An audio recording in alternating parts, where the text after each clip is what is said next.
Paul, can you hear me all right? Yes, sir, I can. Okay. Norm, I'm still having trouble unmuting you. I'm gonna figure out how to do that sooner or later here. I think I just I think so Can you hear too, me? Norm. Yes. Hey, I can hear you too. All right. Welcome. Thank you. We're gonna get fired up here in just another minute. I don't know if you heard any of the chatter prior to like the last minute or so. No, I didn't. Okay, good. Then you don't know yet that I'm afraid to ask you what time it Oh, is where you are. it's about 3 o'clock. 3 o'clock in the morning on Thursday. I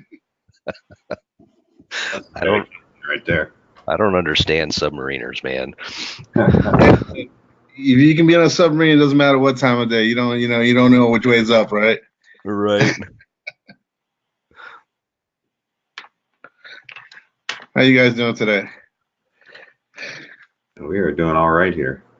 All right. The Yeah, weather's turned bad on us, but we're doing fine anyway. It's getting cold in Japan too. I have nothing but good problems here. I like that. Paul, you haven't, or rather, Norm, you haven't heard this. Paul's heard it a lot. I wake up surrounded by women every day. Wow. It's not how I drew it up when I was a youngin',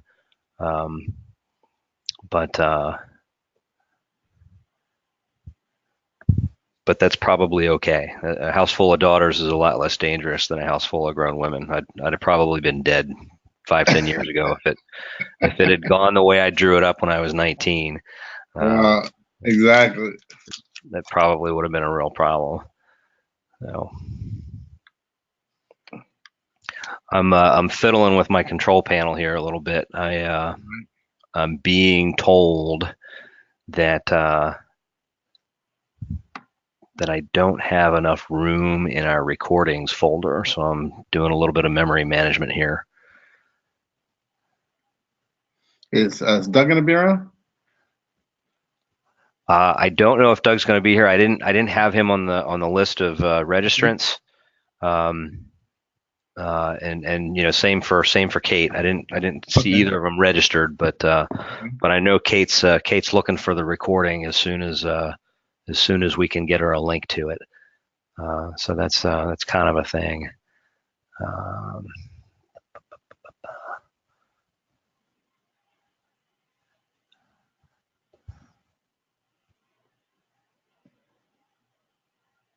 I think we're looking at the wrong screen. We are. Now I think we're looking at the right screen. No, not yet. Nope.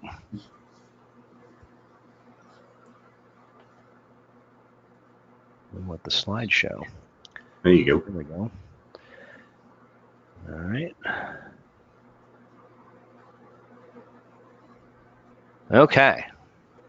And my control panel says that we're being recorded, and I got like 2 minutes past starting time, so I'm going to let her rip.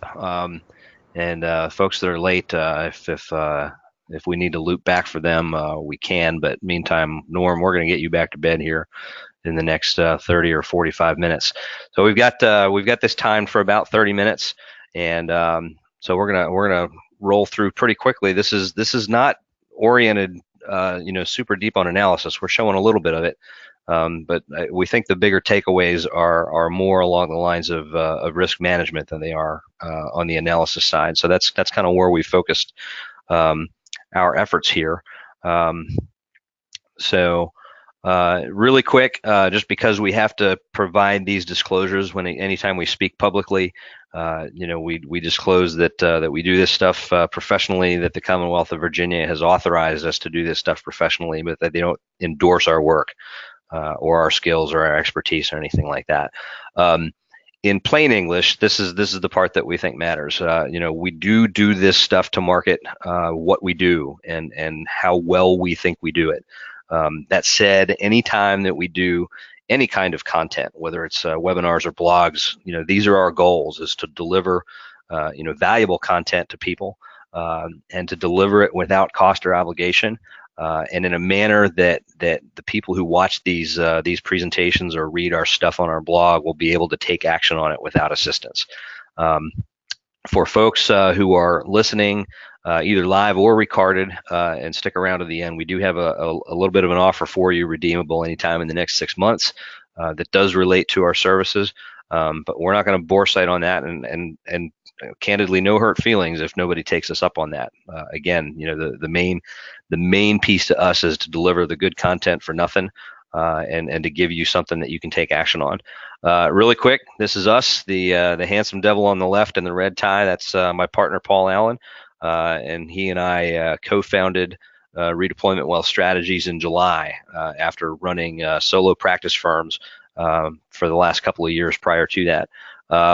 What we're going to talk about today, like I said, we're going to step through this fairly quickly. We're gonna compare the two programs. We're going to compare the programs side by side. We are going to run some numbers side by side to show you, in I wouldn't say in practice, but what could be in practice. Certainly, application of theory for how these programs are going to look side by side.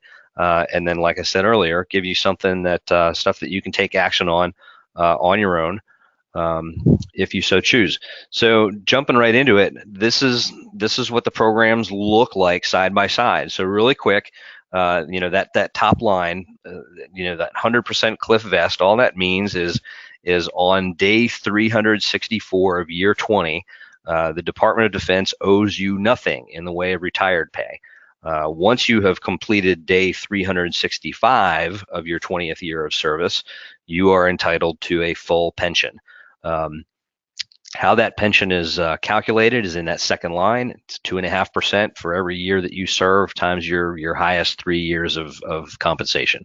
Under the blended retirement system, that number has been reduced from 2.5% down to 2%. And this is where a lot of people who talk about the blended retirement system have kind of bore-sighted their, I kind of even hesitate to call it analysis, because they're not looking, a lot of folks aren't looking at all of these other factors and what they might mean in application. Now, that reduction from 2.5% to 2% wasn't done strictly, without any trade. I mean, what you get in return for that reduction down to 2% is you now get, for the first time ever inside the Thrift Savings Plan, is a contribution from the Department of Defense. The 1% is automatic. The 4% comes with your 5% contribution. So the kind of the big question here as we look at this slide is, and it's, answer it to your own satisfaction, not mine. I know what I would do, but it doesn't matter. This is for you. If you had an opportunity to invest in something with a guarantee of an immediate 100% return on your investment, would you do that? That is the question that you're being asked with your TSP match. So with your 5% contribution, you see a 5% match from DoD by doing that. So that's a really important piece to this, is understanding that you see that contribution right away. By the way, the vesting on that match is immediate. It is 100% after you've completed 2 years of service. Okay. You also have that continuation pay that shows up between years 8 and 12. Right now the factor on that is 2.5 for all of the services. And then when you do retire, if you do retire, you have the option to structure some of your retired pay up front in a lump sum. So that's the short comparison of what those two programs look like in terms of what sorts of things are offered. So all of those things that came with the BRS in exchange for the reduction of the pension, none of those things have ever existed inside TSP before. Now, an important thing to understand is that you have always had the opportunity to contribute to your TSP. That ability to contribute has not changed. If you stay in the legacy system, even though you don't get any of those matching funds, you do still have the opportunity to contribute up to $19,000 a year starting next year. Right now, it's $18,500 for 2018. But you've got that ability to contribute every year, and always did. And so when we look at these programs, the way Paul and I look at this is we're not looking at one good program and one bad program. We're looking at two good programs. One of them's good, one of them's more good, and which one of those is more good is really up to you. We don't look at a decision to opt in or not as being inherently good or bad. But we have seen plenty of analysis of this stuff that we would call not super sound. And so that's, we're going to step through some of this by the numbers here by just running a couple of scenarios. So in terms of, conceptually, this is what this looks like. And these are just nominal figures to the left. Those dollar figures are just purely made up and assumed somebody retiring with $50,000 a year of retired pay, and assumes that they invested their continuation pay and they're drawing like $500 on top of that a year, on top of a BRS, on top of a BRS pension. This is what it's going to look like for most people. And when that first retired pay check shows up, is something like this. This is what that 20% reduction looks like. All right. Starting at age 60, when you can begin taking income from your TSP without tax penalty, then we see some additional benefit from, and in terms of keeping this on strictly apples to apples footing, we only did our analysis with the matching funds from TSP. We didn't do the analysis taking your TSP contributions into account, because again, you have the ability to do that under both the legacy and the BRS pension systems. So, so we didn't give the Department of Defense credit for your work, even though you have to put that 5% in to get the matching 5%. You could still do the 5% contribution under the legacy system. So we're not giving the Department of Defense credit for the contributions that you put in there. All right. One of the things that we're going to show as we go further into this is, that under the blended retirement system, depending on how long you can afford to defer income, from your blended retirement system proceeds, the big thing there is, you have an opportunity, not a guarantee, but an opportunity to actually draw more retirement income attributable to your Department of Defense retirement than you would get under the legacy. I mean, so the strength of the legacy system is you've got that larger guaranteed payment. The potential advantage to the BRS, and again, everybody's numbers on this are going to be a little bit different, and that's why we built a calculator to help people run these numbers fairly quickly, is to understand realistically what is the potential for actually drawing more retirement income later on in life, typically at age 60 and beyond. When that income, when that passive income, that investment income becomes more important. And at some point, we all either run out of want to, or we run out of the physical ability to work. And so, when you start relying on your investments for income, what we're looking for under BRS is the potential to actually maybe see more income there than you do under the legacy system. Now,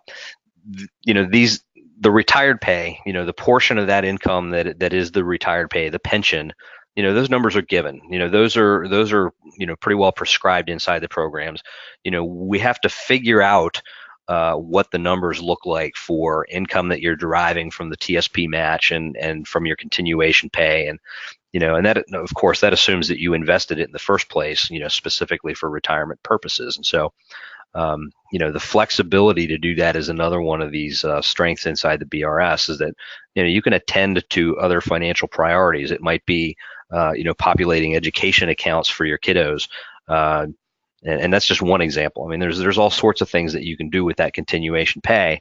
And there's a lot of flexibility for you to determine what it's going to be. But through the filter, viewed through the filter of retirement, we have to figure out what those assets, what those investment assets are going to look like. And so, that was what we did when we modeled.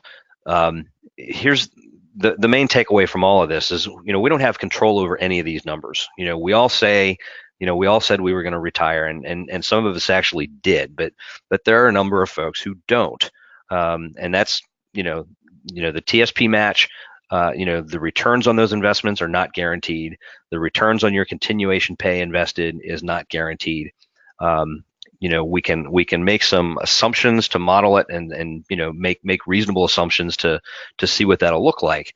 But none of those things are guaranteed. And so this is, part of what we're looking at in any kind of financial planning scenario is understanding what our risks are and how likely they are to come through, and how likely are the things that we're planning to do to come to fruition.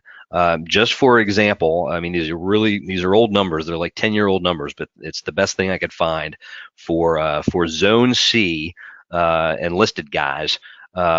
The retention statistics in 2008, the most recent numbers that I could find, for guys with 14 or more years of service, the retention, the reenlistment rate for those guys was only about 70 or 75% across all four of the services. And so, what we're looking at there is, 1 out of 3, 1 out of 4 people with more than 14 years of service as an enlisted member of any of the 4 services. One out of 3 of those, 3 or 4 of those folks isn't actually going to stick around long enough to retire. And so, so it's important that we look at all of the different possibilities and basically, take a look at what we would regret in any one of those scenarios and choose our regrets in advance. I mean, that's risk management, in any arena, whether it's financial planning or military planning or anything like that. So in terms of the calculator that we built a calculator that would accommodate for all of the assumptions that you have to make if you really want to roll up sleeves and dig into all the numbers that matter. These are all the numbers that matter. Inflation rate, investment return, years of service, how much continuation pay you got, how much of your portfolio are you drawing as income. We defaulted it to 4%. In line with a very conservative rule of thumb, but you have the ability to dial that up or down depending on what's important to you in a given year. All right. When we ran these scenarios that we're going to show here, we're looking at a newly commissioned 01, so an ensign or a second lieutenant. He's 22 years old today. He's going to retire in 20 years at age 42. He's going to take 4% income off of his portfolio. And we looked at a couple of different, just for the purposes of today's talk, looked at a couple of different scenarios where we varied his investment returns and what happened as his continuation pay was a little bit bigger across a couple of those different scenarios. Okay, so before we dive into that, again, it's really, really important to understand that we don't control any of those first 4 things. We certainly don't control inflation or investment returns. We all think we're going to serve 20 or more. Some of us are actually correct about that, but some of us aren't. Some of us serve more than 20. Some of us do 30, some do 35. The continuation pay factor, it's 2.5 right now across all 4 of the services. And you have 0.0 control over that. Basically, DoD is going to dial that up for specific services or specific skills, I think, basically just to attend to where they're having their retention problems. And otherwise, I think you should basically count on 2.5 as your factor for continuation pay. Last but by no means least, for purposes of side-by-side, apples-to-apples comparison, we did these scenarios as if you were taking income off of your TSP as soon as you retire from the military. In almost all circumstances, that's going to get you penalized. So not only paying income taxes on that money, but also paying tax penalties for doing it prior to age 59 and a half. So we did it, again, strictly for purposes of showing you the value of that money the day you actually retire from the military. But the other thing that we're going to do is we're going to show you what that looks like downstream as well, off of these scenarios. So really quick. I'm sorry, I'm having a little trouble with what I've built here. I'm going to punch out a second and pull up.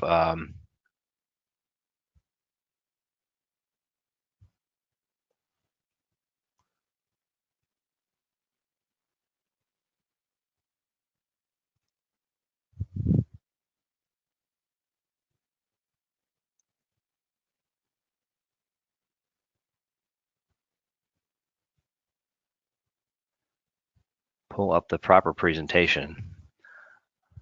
Very sorry about this, folks. Hang on a second.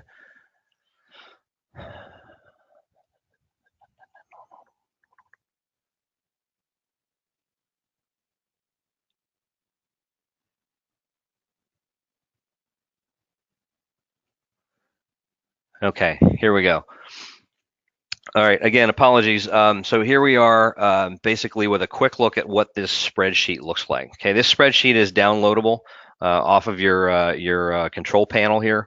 It's in the handouts section, and it's basically just an Excel spreadsheet. And again, we built this to show you what this looks like, and to give you a quick idea of how to use it. So all of these assumptions here on the left side of this spreadsheet are already plugged in. These are the default assumptions. Okay, you do have the ability to go in and play with these. We recommend that you read the instructions on the spreadsheet carefully and read our assumptions as well, so that you understand what's driving these. We think that these are pretty conservative assumptions, and they're important because they the values that are in here basically sprinkle all through the spreadsheet after you enter stuff. So what you're on the hook for entering is things in yellow. You can alter the stuff here that's circled right now or not. Okay, you are definitely going to have to add your assumptions for what your pay grade and your monthly base pay are going to be month over month for the rest of your career. Now, the scenario that we ran a newly commissioned, basically somebody who was commissioned like basically December 31st of 2017, and so he has to make an opt-in decision. I ran this same spreadsheet yesterday with a young Army captain who's in year 8 of service right now. And so all we did with that was we just started where he is right now as an 03 in year 8, and entering his monthly base pay. Everything that's in the past you can just leave as a 0 for the purposes of this spreadsheet, because it's going to add to a DoD match of 0 for those, in his case, those first 7 years. And that'll give you the results that you need. You have to make some assumptions about whether you're going to get promoted on time or at all. But we have this built and defaulted for a 30-year career. Okay, so you have the ability to throw numbers in all the way up to 30 years. And basically you just take that monthly base pay right out of a current DoD pay chart. And the inflation rate that we've assumed will basically do the rest of the work for you in terms of assuming what that's going to look like, 1 year out, 5 years out, 10 years out. All right. The last thing to do is to check these couple of fields. Because this spreadsheet is defaulted for a 30-year career, you're going to want to check on these couple of fields and make sure that you're taking, for your high 3, that you're taking the average of the proper 3 fields, so that it delivers the proper result for your retired pay. And likewise, the annual income for your continuation pay balance, make sure that you are dragging the, basically the number from the proper cell in column J there, to get a solid number there, so that you can get that side by side, apples to apples comparison. Okay. So here's the first scenario that we ran. Again, we had that 22-year-old newly minted ensign in the Navy, and we're assuming a continuation pay factor of 2.5 and an 8% return on his investments, on his TSP over the course of that 20-year career. Okay, so we've got that young lad, 20 years in the future, at the ripe old age of 42, retiring as a Navy commander, lieutenant colonel for any of the other services, on a retired pay, assumed to be 68,000, a little bit north of 68,000 a year, for a retiring 05 with 20 years of service. And again, this is an assumed inflation rate, but it matters because in order to incorporate the investment piece of this inside BRS, we need to have an idea of what the value of a dollar is going to be 20 years from now. So that inflation rate assumption matters in terms of making this side-by-side comparison. So in terms of the value, if you were to take income off of your TSP right now, that's what that looks like, is about 63,000 a year. Again, we strongly recommend you don't actually do that. But in terms of a side-by-side, what is the value on the day that this young lad retires 20 years from now? What's the value of that blended retirement system pension? That's what it looks like. The actual pension payment is about 55,000 a year. So about $1,000, a little bit north of $1,000 a month between the two pensions. Now, for the vast majority of us, when we're 42, we're not going to stop working, and so the question is 54,000 enough? Can you buy groceries and pay your mortgage on that? I think most of us probably can. Oh, by the way, this is what that TSP balance looks like at age 42, is not quite $179,000. Now, if you can afford to wait until age 60 to take income without penalties on this, that 8% return carrying forward for another 18 years, this is what the balance looks like at age 60. And that's just from the DoD matching funds. The actual TSP balance would actually be double that, because the service member had to contribute 5% as well. So part of what we looked at when we did this analysis was what the power of compounding was going to be later on in life. Because a lot of people are bore citing this decision on what's the value at age 42 or age 47 or something like that, and the BRS was built to have value throughout your life. So we wanted to look at all of that. So for the second scenario, we bumped the return on this gent's investments from 8% to 9%. A little better, still not super sporty. It's in line with historical norms, but again, by no means guaranteed. We assumed a little bit higher continuation pay, just to see what happens when we wiggle the numbers a little bit.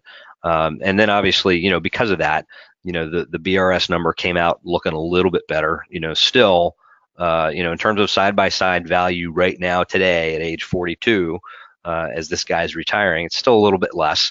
But there's the balance inside that TSP account just from the DoD match is not quite $200,000 with that 8% return on that 5% DoD match year over year for 20 years. All right.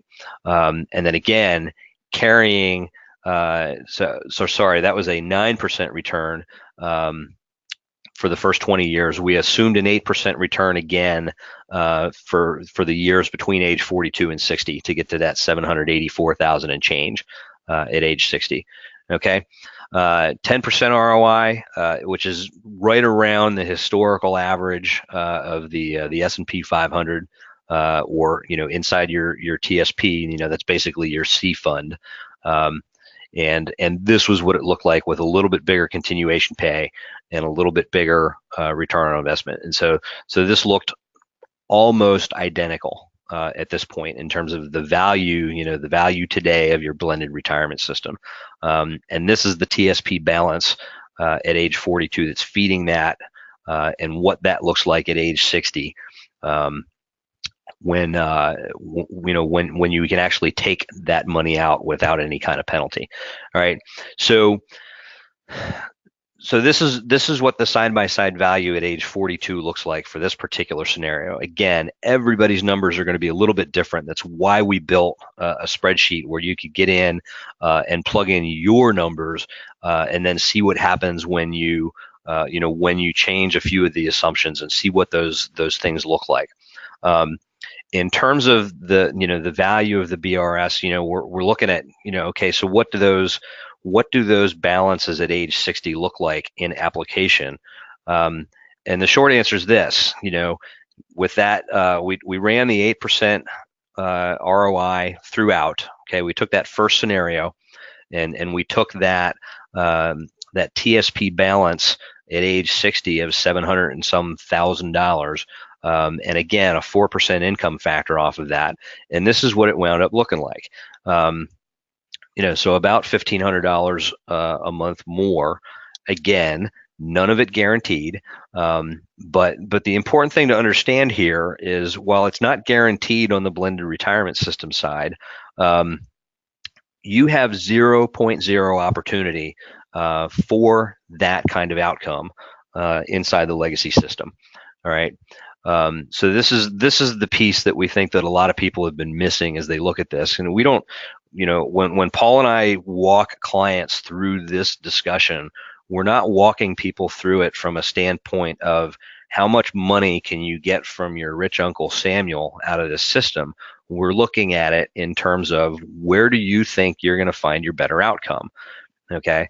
And then, so that's the reason that we wanted to, we wanted to run these numbers and see what those scenarios look like, both, when you retire from the military, but also once you've really, no kidding, retired at age 60 or 65 or 70, and now you are relying on your assets for income. I think that's a pretty good working definition of retirement. In terms of really, really being retired, right? So that's what we went to. Okay, so in terms of taking action on this stuff, because this was the thing we promised you, was stuff that stuff that you can do on your own if you want. Download the calculator. It's available to you right here for free.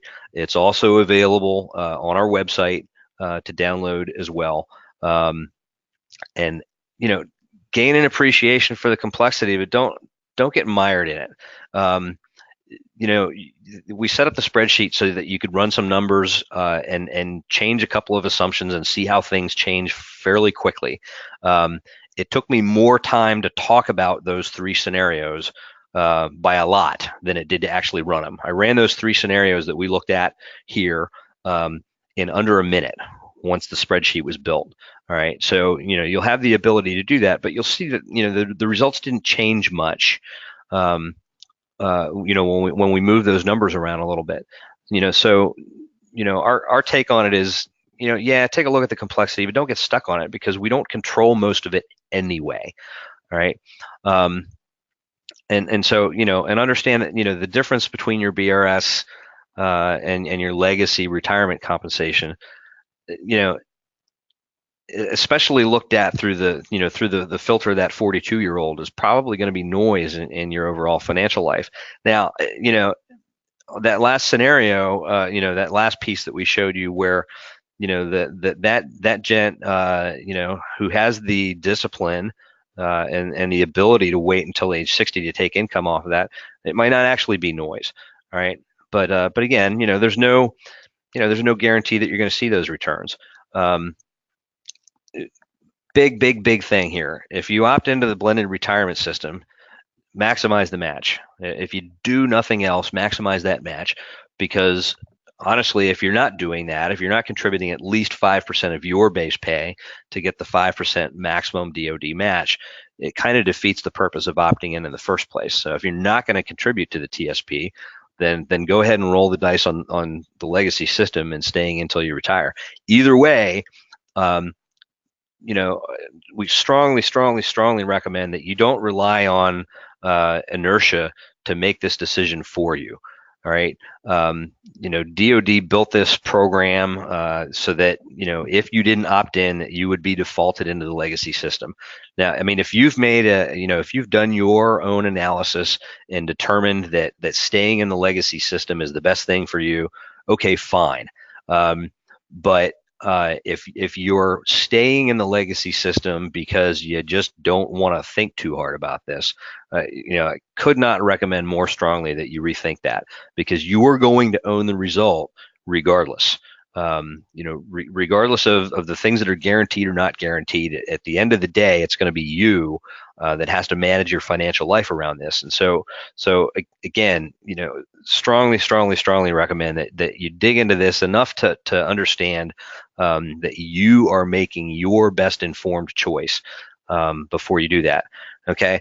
Last thing, the other scenario that you have to run in making this decision is this one right here, where you don't actually retire from the military.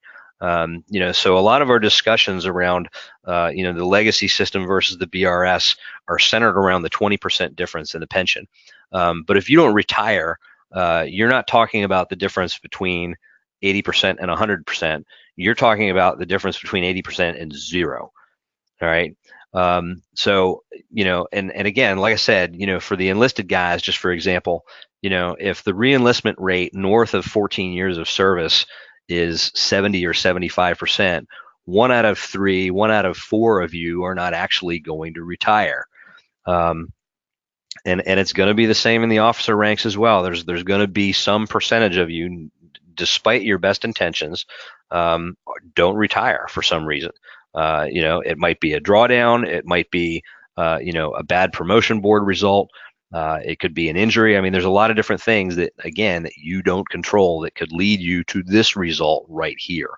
We think that it's really incumbent, especially for people in the profession of arms who literally analyze and manage risk every day, to understand what's the worst case scenario inside your financial life here as well, and take that into account. Okay. Doesn't mean that, you should choose one system or the other. Again, we really don't look at this as a good decision or a bad decision. We look at a good decision or a more good decision. But a more good decision, regardless of which you pick, has a lot to do with analyzing all of the possible outcomes and choosing your regrets in advance when we do this. All right. In terms of our offer, all right, we promised an offer when we did this. Download the calculator. In the immortal words of John Belushi, don't cost nothing. If you want help running your numbers, we'll be happy to help you do that. No cost, no obligation to any of that stuff. It's that important to us that you understand. And the numbers matter. They do put a lot of important context around this decision. Feel free to contact us to do that. The contact information is on our website, redeploymentwealth.com. We're not that hard to find. All right. On the off chance that you've watched this all the way to the end, either live or recorded, and you subsequently decide to engage us to become clients. We do have a one-time onboarding fee for people who become clients for comprehensive planning. We will waive that for people who've watched this presentation and decide to become clients. Again, if you're good on your own, if you can carry it from here, God bless you. No hurt feelings here. Whether anybody takes us up on any of these offers, but they're there, and at no obligation and no hurt feelings. We do have a couple of more presentations planned. We're planning to continue to do these about once a month. So in January, we'll be seeing Paul talking about some common tax prep mistakes and how to avoid those. And then in February, we're going to talk about that 60-year-old, 65-year-old, when it's time to start relying on your assets for income, how to simplify that and how to protect yourself to find better outcomes for yourself. All right. I'm going to open up the floor here for questions. If anybody's got questions, let her rip. We'll stick around here and answer any questions anybody's got for as long as you've got them. But that's the material. So I'm going to leave this this quote up here from the great 20th century philosopher Neil Peart to for all of us to look at while we chat. So that's pretty much it. If you've got questions, I'm here for them, as is Paul, and we're happy to engage as long as you want to stick around. Norm, if I was you, I would go to bed. Norm, hey, Sean, this is Paul. Norm had a point of clarification he wanted to, I think he wants to make. He typed it up as a question, but it was more of a comment, so I'm going to unmute him so that he can clarify something. Yeah, sure. All right, there you go. The guys who opt into this to the BRS are automatically vested. So the government's money will automatically be their money Correct. from day one. Yeah. Was there something? I'm gonna go. No, we misspoke on that point, Sean. Yeah. Okay. I knew that you knew it, but I think that you misspoke it when you said it. Yeah, I think I know what slide it is you're talking about, and I'm trying to back up to get there. I like the points you made on the one wonderful point that you made. It's not always about the money because you know, you got to take all the factors in. Like, you know, what if you don't? Like, I had a guy come to me recently and he said, you know, I could be at higher tenure. It's hard to make first class, sustain, or retire. So he's looking about opting into the blended retirement system. Yeah, well, absolutely. So to your point on the 100% at 2 years of service, yeah, that is for new accessions for people who have to opt in. So new accessions after January 1st, that's what their match looks like. It kicks in after 2 years of service. But yes, for people who opt in, yes, that match is immediate and the 100% vest is immediate. So hey, yeah, great thank you for presentation. that. I like it. And so to the point of the youngin who came to you talking about, you know, potential high year tenure problems and how hard it is to make first class in his rate, et cetera. Yeah, absolutely. This is one of the big things that the blended retirement system was built to address, is the fact that, you know, only about 1 out of every 7 enlisted sailors serves long enough to retire. You know, Marines, airmen, soldiers. It's a little bit different from one service to the next. I think among Marines, for example, I think it's as low as like 7%. Yeah, 7%. I got their presentation. So only 7% of enlisted Marines retire. I thought that was pretty wild. Wow. Yeah, and so that was the importance to me of pulling up, you know, that last scenario where, you know, this is what your DoD retirement looks like if you're one of the 6 out of 7 enlisted guys who doesn't retire, if you are one of the 4 out of 7 officers who doesn't retire. You know, and you know, everybody who's career minded says, well, okay, you know, I understand that some of us aren't going to retire after all, but it's not going to be me. It's like, well, you know, that's a nice attitude, but you ain't driving it. Right, exactly. Especially now, you know, there's a lot of other factors, downsizing, trying to cut the money, right? Yeah, well, I mean, you know, it is, you know, for anybody who does math and understands a little bit of budgeting, you know, we know that at some time in the foreseeable future, we're going to have the Department of Defense that we can afford, and so, you know, you're already not guaranteed the opportunity to stick around long enough to retire, and I think that those opportunities, if I had to guess, you know, crystal ball, is that, you know, those opportunities to stay long enough to retire are probably going to diminish over the next several years. I agree. Hey, great presentation, guys. Thank you. Thanks, Norm. Right. Yeah, I'm gonna go back to bed. Yeah, have a nice little nap, man. It's nice meeting you finally. All right, it was good meeting you too. All righty. All right.